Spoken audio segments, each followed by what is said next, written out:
Hello everyone. In a minute you're going to see me finish this elm bowl that has a beautiful piece of Burr figuring in the centre of it. But before I do this, I wanted to give a little shout out to one of my subscribers and a good friend of mine, Felipe. Now, a few weeks ago you may have seen that I turned this chip and dip bowl out of a piece of a dig bowl. But in that video I mentioned that I quite like pistachio nuts, and one of the uses I'd have for this would be for pistachio nuts, as the nuts can go around the outside and the shells can go in the little hollowed centre as well. And in the comments for this video, Stan gave a little mention to the fact that he liked the turning of the bowl, but more importantly he liked the mention of pistachio nuts, as Stan is a pistachio farmer in California. And speaking with him a bit more, he asked for my address so that he could send me some of his pistachio nuts, as he was nearing the time for his harvest. And just recently he did indeed send me some of his pistachio nuts, and I have some here, and you'll think that's really quite nice of him, and I thought that as well. But let me show you just how many nuts he sent me. Stan in fact sent me 18 packets of those really nice big pistachio nuts, and on top of the nuts themselves there's a few packets of these pistachio and cranberry chews, and a few packets of pistachio, blackberry and coconut chews, and also a power blend there as well, and they're really nice. So thank you, Stan, for your generosity in sending me this little care package. I don't often get mail, so it was really nice to come home from work one day and to meet the FedEx man that had a nice heavy box for me. I was really surprised and really quite excited to open the box and see all these fantastic pistachios that you've grown on your farm, and I'm going to enjoy eating them over the next few months and possibly years. It's really quite astonishing the amount that you sent to me, so thank you very much, Stan. Stan just recently started wood turning himself, and that's how it was that he came across my channel. I think he was just looking for some wood turning videos on YouTube. So I hope you continue to enjoy my videos, Stan, and that you are able to hopefully learn something from them and take some inspiration from them as well for your own turning. And thanks again for your remarkable generosity.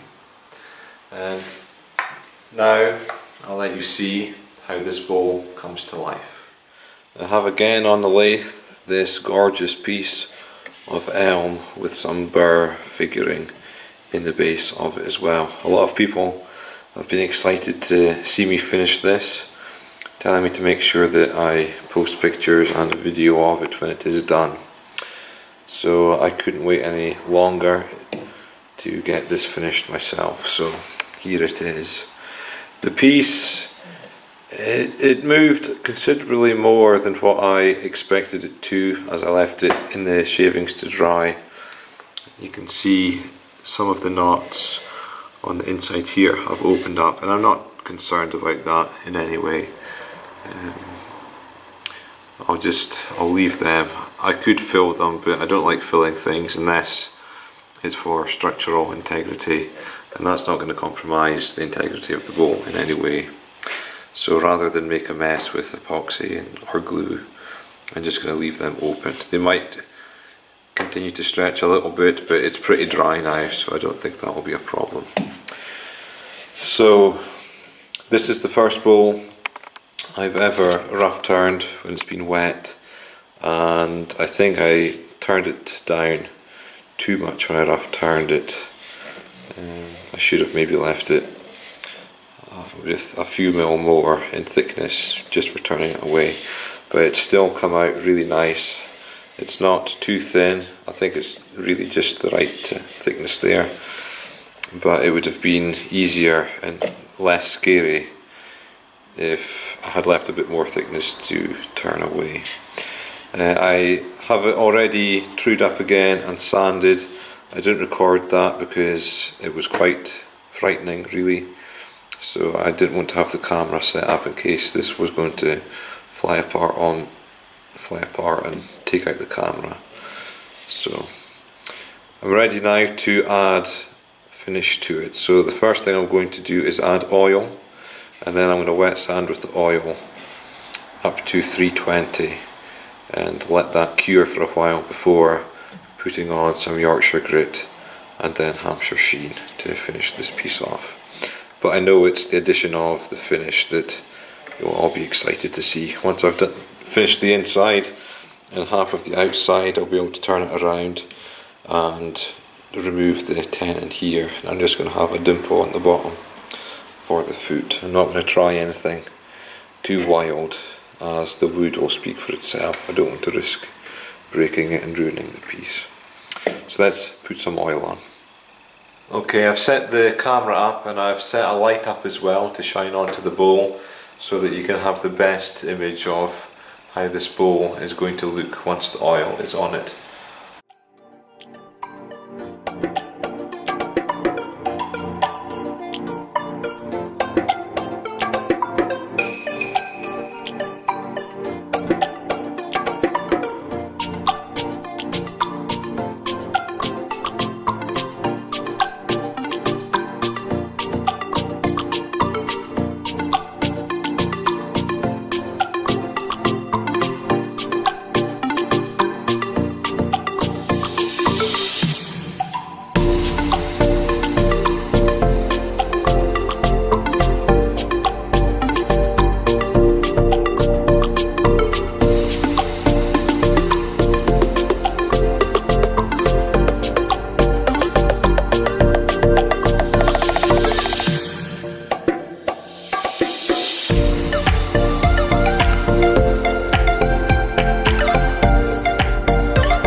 I doubt the camera is able to capture fully just how stunning this piece of wood is.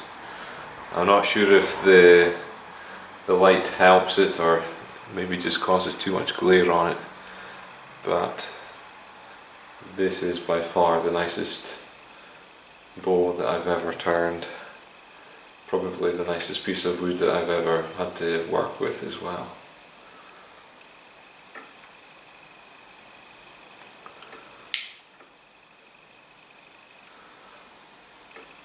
So I added oil there and sanded with 240 and 320 just to fully smooth off and fill any open pores of the wood, and I used the cloth at the end to burnish in the oil and help it dry a bit so that I can add the Yorkshire Grit now and then the Hampshire Sheen.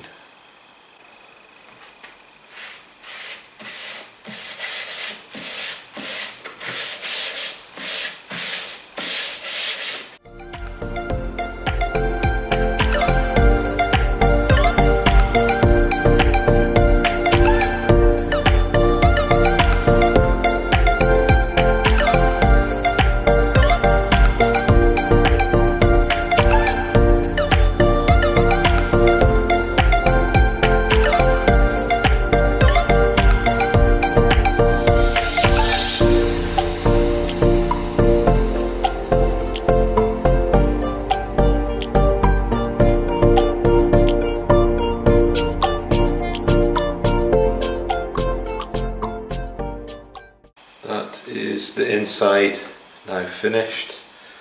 I'll put my coal jaws on my chuck, turn it around and carve out the little dimple for the foot and finish it off, and then let you see the full piece.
is the finished bowl.